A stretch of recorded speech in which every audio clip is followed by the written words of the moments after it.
Good afternoon and welcome to another video. I'm at the Beckett Memorial Trail today and I'm just getting in an easy kind of trail type recovery ride. I kind of had something I want to talk about today, and it's taken me about a month to figure all of this out. And what I want to talk about is the aftermath after the Leadville Trail 100 mountain bike race. I want to talk about my experience coming back and my training afterwards and how my body has reacted to such a hard effort in a single race. Now this may be an N=1 situation, but it's also possible that some of this may apply to you or all of it may apply to you. I don't really know, but I want to tell you my experience and let you decide. I'm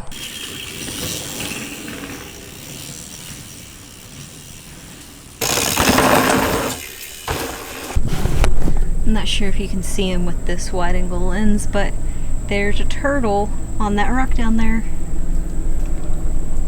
Big old turtle. There's one swimming too. So yeah, the turtle just jumped in the water.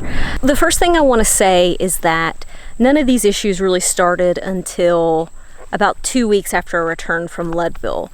The first thing I want to talk about is Colorado itself. I've never been to Colorado before. I've never been to the mountains like that before, and that was truly amazing. I pretty much fell in love with everything about Colorado while I was there. A couple of things that I want to point out is that I live in Western Kentucky / Southern Illinois.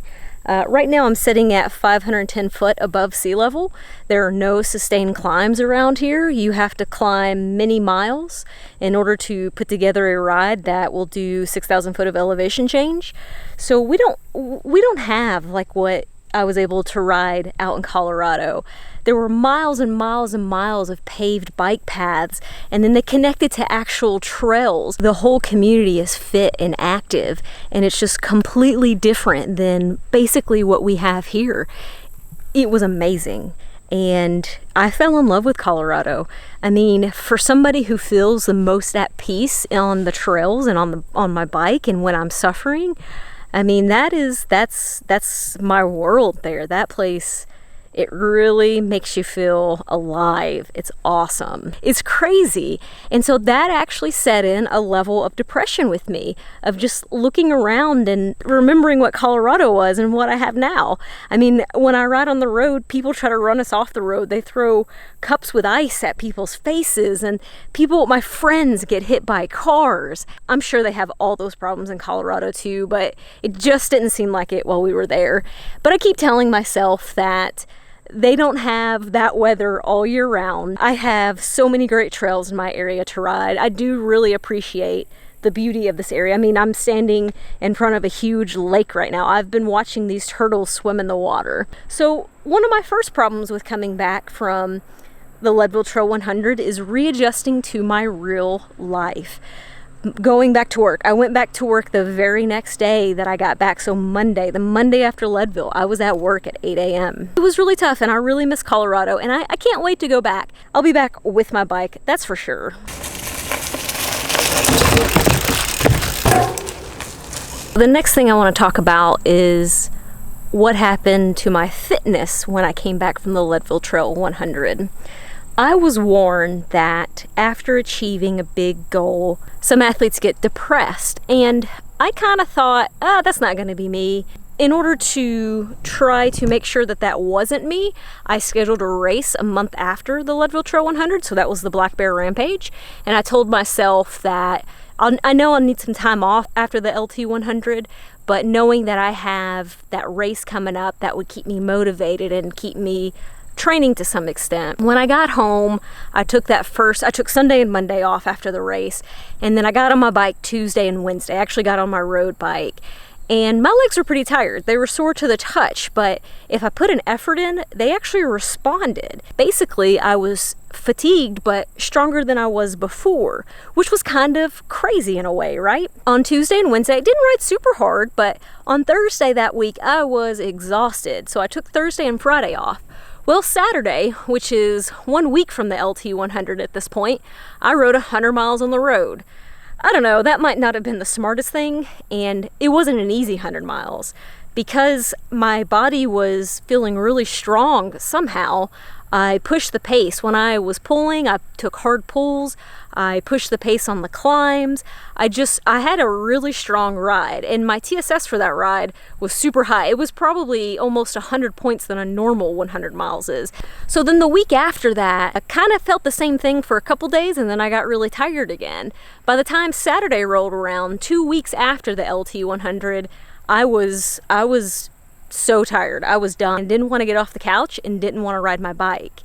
I think part of what happened is that while I was in Colorado, I acclimated to the altitude and I increased the red blood cell count in my blood, which means that my blood was carrying more oxygen to my muscles. So roughly for about 2 weeks when you return to sea level, if you're like me and you live at sea level, you get a little bit of boost from having acclimated. And I think that's why I felt so good for those 2 weeks. And then I think when those red blood cells left, the true fatigue kind of set into me, and I was riding a high for 2 weeks after Leadville, and that was gone. And so after 2 weeks, I don't know, I was just so tired.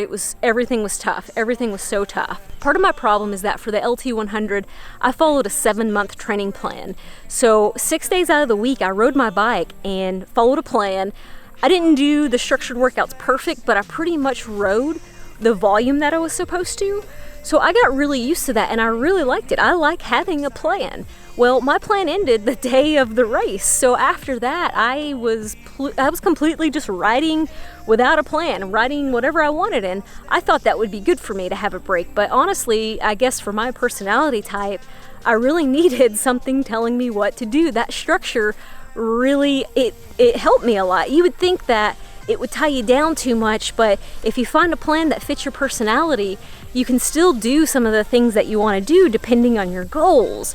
And not having that plan for the past month, it made it a lot harder on me. I really missed it. And you spend all this time obsessing and training for one specific event, and then you go and you achieve the event and then it's over. And don't get me wrong, I'm still riding a Leadville high. I've been kind of just floundering on this, what next? What do I do next? What do I do next year? How do I top this? There's definitely like a part of you that you don't really know what to do. You've accomplished your goal and you have no more goals. Like, what do you do now? Without training for Leadville, I've been lost. It's been a very different experience, not exactly what I expected it would be. And that's made it hard. It's made things a little bit harder than I ever thought. So basically what I'm getting at is that the Leadville Trail 100, it's like it took a piece of me, and it still has it. And I don't mean that in a bad way. It's like there's a part of me that's just gonna be part of the race now, and the other part of me wants to try to find that part that's missing. And that's a little bit scary, because that's the part of me that's like, yeah, let's do this race again, or let's do something equally as crazy. And oh my gosh, who knows, right? You know what I mean? I mean, that sounds kind of crazy, right? Things are back to normal. Like I said, I'm training again now. I'm starting to feel good again. My body is still a little bit slow to recover, but it'll come around. I know it will. So the videos are obviously becoming more regular again, so don't forget to subscribe, hit the like button if you like this video, and I'm gonna have more content like this. So like I said, hit the subscribe button, and I'll see you guys next time.